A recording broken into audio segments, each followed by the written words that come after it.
బాహుబలిని కట్టప్ప ఎందుకు చంపాడు అన్న ప్రశ్నతో కేవలం తెలుగు ప్రేక్షకులనే కాదు యావత్ సినీ ప్రపంచ దృష్టిని ఆకర్షించాడు దర్శకధీరుడు రాజమౌళి. తనదైన భావోద్వేగాలకు తోడు అత్యాధునిక సాంకేతికను జోడించి బాహుబలి ది బిగినింగ్ ను విజువల్ వండర్ గా తీర్చిదిద్దాడు. ప్రపంచవ్యాప్తంగా విడుదలైన ఈ చిత్రం భారీ ప్రేక్షకాదరణ పొందడమే కాకుండా తదుపరి చిత్రం బాహుబలి ది కన్క్లూషన్ పై కూడా అంచనాలను మరింతగా పెంచేసింది. మరోవైపు 5 ఏళ్ల పాటు మరే సినిమా చేయకుండా కేవలం జక్కన్న యొక్క బాహుబలి యజ్ఞంలో పాలుపంచుకున్నాడు ప్రభాస్. తనదైన నటనతో ఆకట్టుకున్నాడు. మరి 5 ఏళ్ల రాజమౌళి ప్రభాసుల కృషి ఎంతవరకు ఫలించింది?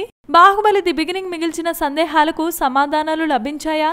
రెండో భాగాన్ని మరింత భారీగా తీర్చిదిద్దామన్న చిత్ర బృందం మాటలు ఆ స్థాయిలోనే ఉన్నాయా అన్నవి మనకి తెలియాలంటే కన్క్లూషన్ ను మనం చూడాల్సిందే. అసలు కథలోనికి వెళితే అమరేంద్ర బాహుబలి ప్రభాస్ ని రాజమాత శివగామి రమ్యకృష్ణ మహారాజుగా ప్రకటిస్తుంది. పట్టాభిషేకానికి ఇంకా సమయం ఉండటంతో దేశ పర్యటనకు బయలుదేరతాడు బాహుబలి. కుంతల రాజ్యానికి చేరుకున్న బాహుబలి ఆ దేశ యువరాణి దేవసేన అనుష్కాను చూసి ప్రేమలో పడతాడు. ఆమెకు దగ్గర కావాలని మాహిష్మతి సామ్రాజ్యానికి కాబోయే చక్రవర్తినన్న విషయాన్ని కూడా దాచి ఒక అమాయకుడిలా నటిస్తాడు. కుంతల రాజ్యానికి ఆకస్మికంగా వచ్చిపడిన ఒక పెను ప్రమాదం నుంచి ఆ రాజ్యాన్ని కాపాడుతాడు. ఈలోగా దేవసేన చిత్రపటాన్ని చూసిన భల్లాల దేవుడు రానా ఆమెపై మనసు పడతాడు. ఆమెను సొంతం చేసుకోవటానికి వేసిన ఎత్తులో కథ కీలక మలుపు తిరుగుతుంది. అనూహ్య పరిణామాలతో దేవసేన మాహిష్మతి సామ్రాజ్యంలోకి అడుగుపెడుతుంది. అప్పుడేం జరిగింది? రాజ్యాన్ని విడిచి బాహుబలి ఎందుకు వెళ్లాల్సి వచ్చింది? పెంచిన చేతులతోనే కట్టప్ప బాహుబలిని ఎందుకు చంపాడు? తన తండ్రి మరణానికి కారణమైన భల్లాల దేవుడిపై మహేంద్ర బాహుబలి ప్రభాస్ ఎలా ప్రతీకారం తీర్చుకున్నాడన్నదే మిగిలిన కథ.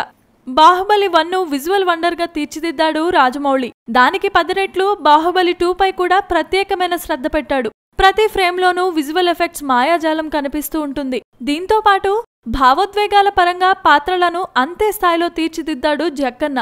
ప్రతి సన్నివేశంలోనూ ఏదో ఒక పాత్ర బలంగా కనిపిస్తూనే ఉంటుంది. తొలి భాగంలో కట్టప్ప చాలా సీరియస్ గా కనిపిస్తాడు. కానీ ఈ భాగంలో కట్టప్ప చేత కూడా నవ్వులు పూయించాడు దర్శకుడు. కుంతల రాజ్యంలో జరిగే యుద్ధ ఘట్టం ప్రథమార్థానికే హైలైట్ గా నిలుస్తోంది. విశ్రాంతికి ముందు సినిమాను ఒక స్థాయికి తీసుకెళ్లాడు రాజమౌళి. భావోద్వేగ సన్నివేశాలను ఇంత బలంగా తెరపై చూపించటంలో తనకున్న పట్టును మరోసారి ప్రదర్శించాడు జక్కన్న. పాటలు కథలో భాగంగా కలిసి సాగాయి. సుబ్బరాజుతో చేయించిన కామెడీ నవ్వులు ఇరగపూయిస్తాయి. దీంతో తొలి సగంలోనే అన్ని రకాల భావోద్వేగాలను చూపించినట్లయింది. ఇక ద్వితీయార్థంలో కథపైనే సినిమాను నడిపించాడు రాజమౌళి. తర్వాత ఏం జరగబోతోందన్న విషయం ప్రేక్షకుడికి తెలుస్తున్నా దాన్ని ఎంత అందంగా ఆకట్టుకునేలా ఉంటుందోనన్న ఆసక్తిని రేకెత్తించాడు. ప్రేక్షకుడిని కూర్చున్న సీట్లో నుంచి కదలకుండా చేసి పాడేశాడు. బాహుబలిని కట్టప్ప ఎందుకు చంపాడు అనే కీలకమైన ఘట్టాన్ని చాలా బాగా చూపించారు Jakkanna.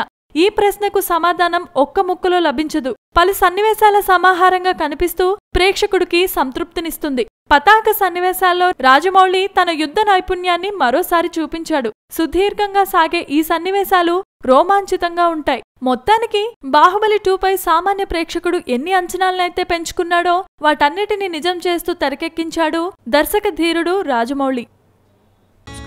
Please subscribe. Hi, it's me Purna. Please subscribe.